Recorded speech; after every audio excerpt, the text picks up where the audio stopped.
Good morning, welcome to the Professor Maima Show.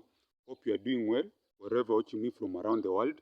Please subscribe, share, and like this video.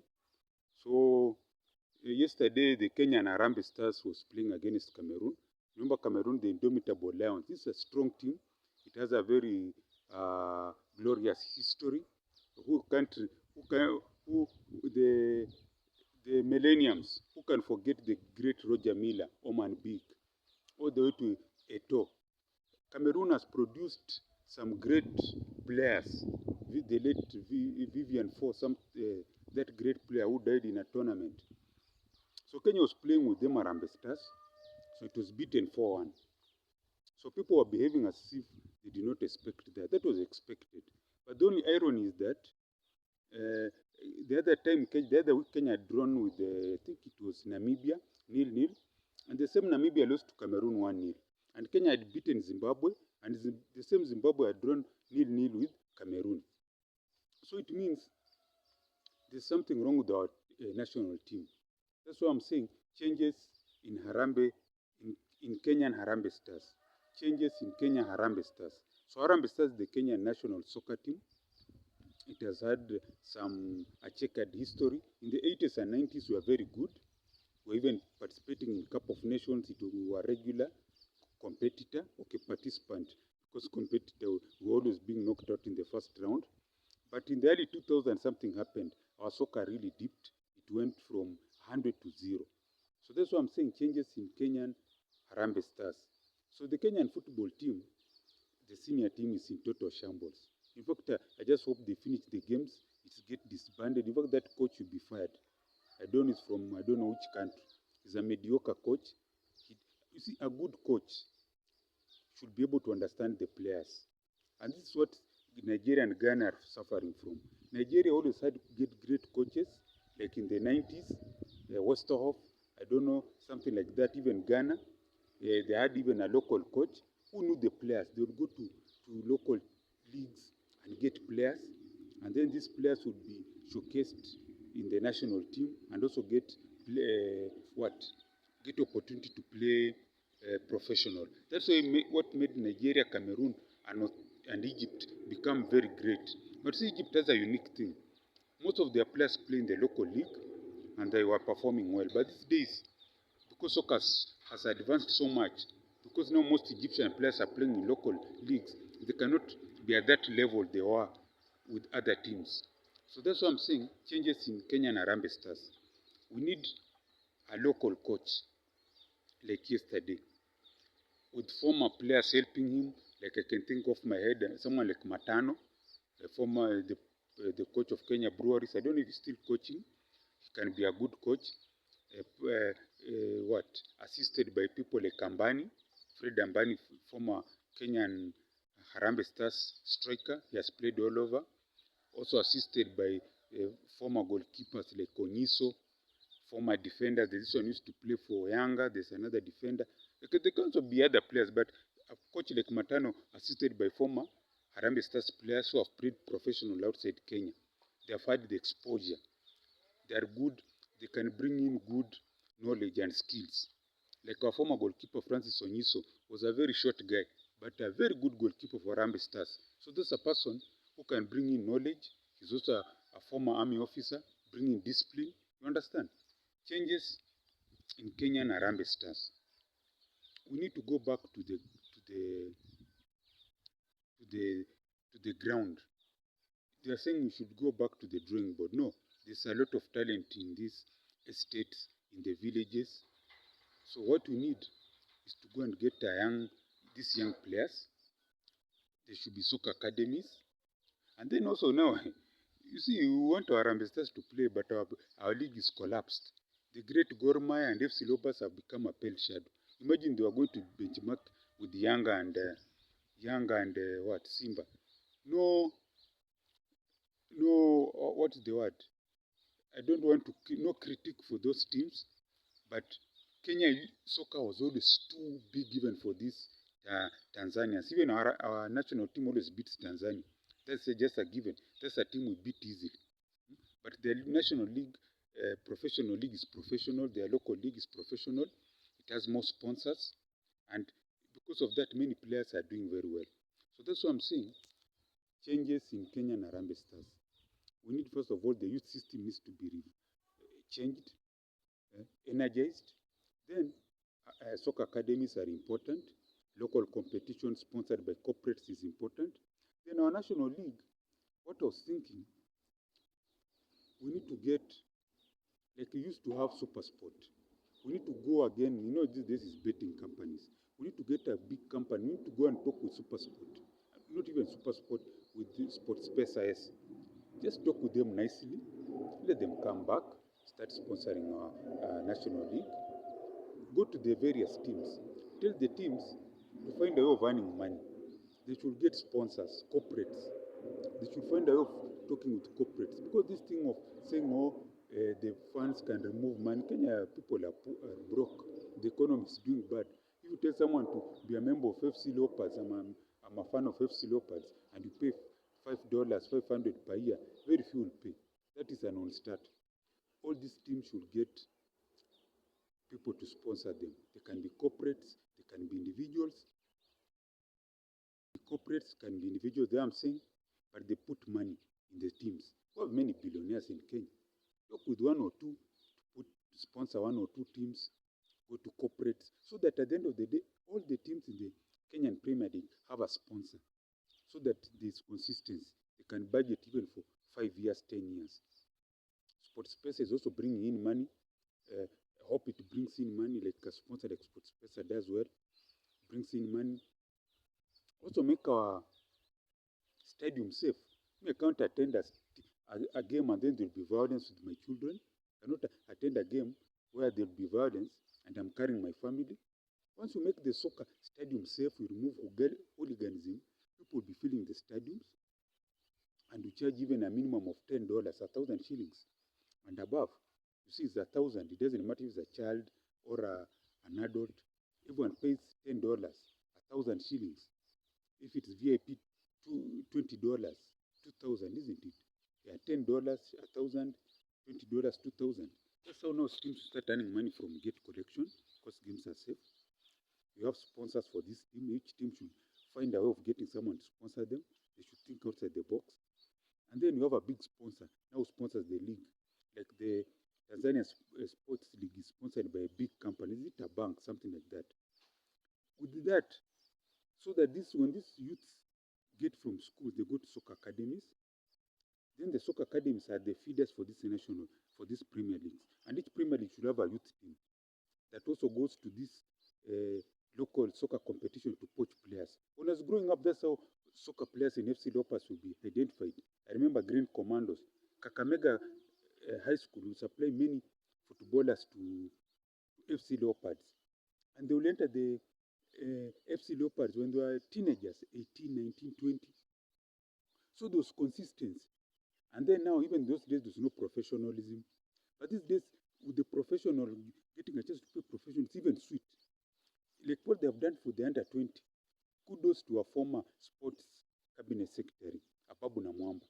When these young players were called up to the youth team, he ensured that majority went to soccer academies. They're in abroad, you cannot just play professional when you are below 19. So ensure that all those top players in the under 20 national team, in fact, all of them, majority, are in soccer academies, which means that obviously they will automatically progress into professional soccer. That's guaranteed. The under 20, half of the team is professional. They are in academies, so those are professional players. The next 5 years, they will all be professional. The other half are in local teams, but one by one, they're going to professional. Now that's the trick. We have our soccer players, homegrown, going to play professional. So in the next 5 years, we'll have even 100 players playing top league. That's what helped Nigeria. They reached Nigeria. Majority of African players playing professional are from Nigeria. They were everywhere. That's what would happen. They had good soccer academies, which would get these players to play for professional in Europe. So they were homegrown. They knew Nigerian. When on the field, they would speak the Nigerian pidgin English.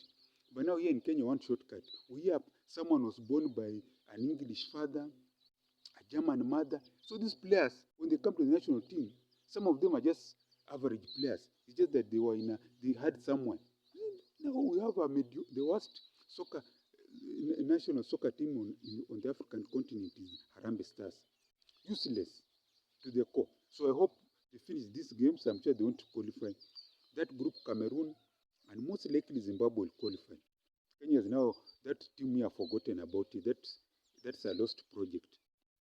But the under 20, kudos to our former cabinet secretary, Ababu Namwamba. All these players in the next 5 years, I predict, and I'm never wrong, all of them will be in professional soccer. And they'll keep on going because those academies will be impressed by our players, disciplined, hardworking. They'll come for more. And also we have local soccer academies, which are being formed by our local players, like the one for Michael Olunga, Mariga. You remember Mariga of AC Milan, at Inter Milan. It was